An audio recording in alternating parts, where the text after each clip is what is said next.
Super star Rajinikanth அவர்கள் Jailer படத்துக்கு பிறகு ஞானவேலோட இயக்கத்தில் வேட்டையன் திரைப்படத்தில் நடிச்சிட்டு வந்தார்.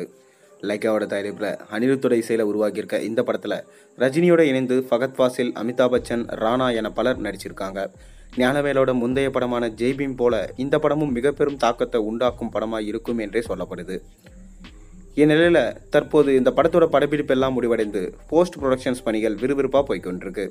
மேலும் இந்த படம் அக்டோபர் மாதம் 10ஆம் தேதி அதிகாரப்பூர்வமாக வெளியாகும் என்று அறிவிக்கப்பட்டிருக்கு. மேலும் ஆரம்பத்தில் அக்டோபர் 10 அக்டோபர் 30 என்று இந்த படம் பார்த்திங்கன்னா ரொம்பவே இழுக்கடிக்கப்பட்டு வந்தது. காரணம் லைக்கா ப்ரொடக்ஷன்ஸ் பண்ண இந்தியன் 2 இதோட தோல்வி தான். ஆனால் அக்டோபர் 10 இந்த படம் வரப்போகுது என்று அஃபிஷியல் அனௌன்ஸ்மெண்ட் இப்போ வந்திருக்கு. இதனால் கங்குவா படத்து கொஞ்சம் பீதியில் தான் இருக்காங்க. அதனால் கங்குவா பின்வாங்கிடும் என்று சொல்லப்படுது. இந்த நிலையில் தான் வேட்டையன் படத்தோட ஃபர்ஸ்ட் சிங்கிள் குறித்து மிரட்டலான அப்டேட் ஒன்று கிடைச்சிருக்கு. வாங்க இந்த வீடியோக்குள்ளே போய் பார்க்கலாம். அதாவது ரஜினியோட 170வது படமான வேட்டையனை இயக்கியிருக்காரு தாசே ஞானவேல். ஜெய்பீம் போல இந்த படமும் பார்த்தீங்கன்னா சமூகத்தில் ஒரு முக்கியமான அதிர்வலைகளை ஏற்படுத்தும் படமாக இருக்கும் என்றே நம்பப்பட்டு வருது.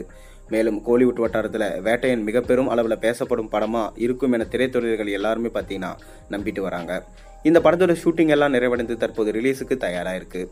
வேட்டையன் படத்தோட அடுத்தடுத்த அப்டேட்களை வெளியிட படக்குழுவினர் திட்டமிட்டிருக்காங்களாம். அந்த வகையில் விரைவில் வேட்டையன் படத்தோட ஃபர்ஸ்ட் சிங்கிள் ரிலீஸ் ஆக இருக்கு. அனிருத்தோட இசையில் வெளியாக உள்ள இந்த பாடலை சூப்பர் சுப்பு எழுதியிருக்காரு. இவர் ஜெயிலரில் இடம்பெற்ற உக்கும் பாடலை எழுதியவர். ரசிகர்கள் மத்தியில் பெரும் வரவேற்பை பெற்ற உக்கும் பாடல் வரிகள் மிக பெரும் அளவில் பேசப்பட்டது. அதில் எப்படி காவாலா பாட்டு எந்த அளவுக்கு ஹிட் ஆகிடுச்சோ அந்த மாதிரி தான் பார்த்தீங்கன்னா உக்கும் பாட்டும் ஹிட் ஆகிருந்துச்சு. இதை தொடர்ந்து இந்த படத்துலையும் பார்த்தீங்கன்னா இவர் பாட்டு எழுதியிருக்காரு. அனிருத் தான் இந்த பாட்டை பாடியிருக்காரு. மேலும் இந்த பாட்டில் அனிருத்தும் ரஜினிகாந்தும் சேர்ந்து நடனம் ஆடியிருக்காங்க. இந்த பாட்டிலையும் பார்த்தீங்கன்னா ரஜினிகாந்தோடைய வாய்ஸ் நோட் இருக்க போகிறதா சொல்லப்பட்டு வருது.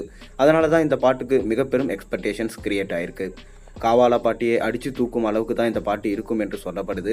ஏன்னா அனிருத் இந்த படத்துக்கும் மியூசிக் பண்ணியிருக்காரு. அந்தளவுக்கு சம்பவம் செய்வார் என்று எதிர்பார்க்கப்படுது. ஜெயிலர் படம் ஓடினதுக்கு முக்கிய காரணம் அனிருத் என்று நம்ம ரஜினி அவர்களே மேடையில் சொல்லியிருந்தார். அனிருத் தான் பார்த்தீங்கன்னா இந்த படத்தை தூக்கி பிடிச்சார் எனவும் ஒரு பக்கம் சொல்லப்பட்டது. இன்னொரு பக்கம் காவாலா பாட்டோட வெற்றிக்கு காரணம் தமன்னா தானே தவிர ரஜினிகாந்த் கிடையாதுன்னு சொல்லிட்டு சொல்லப்பட்டது.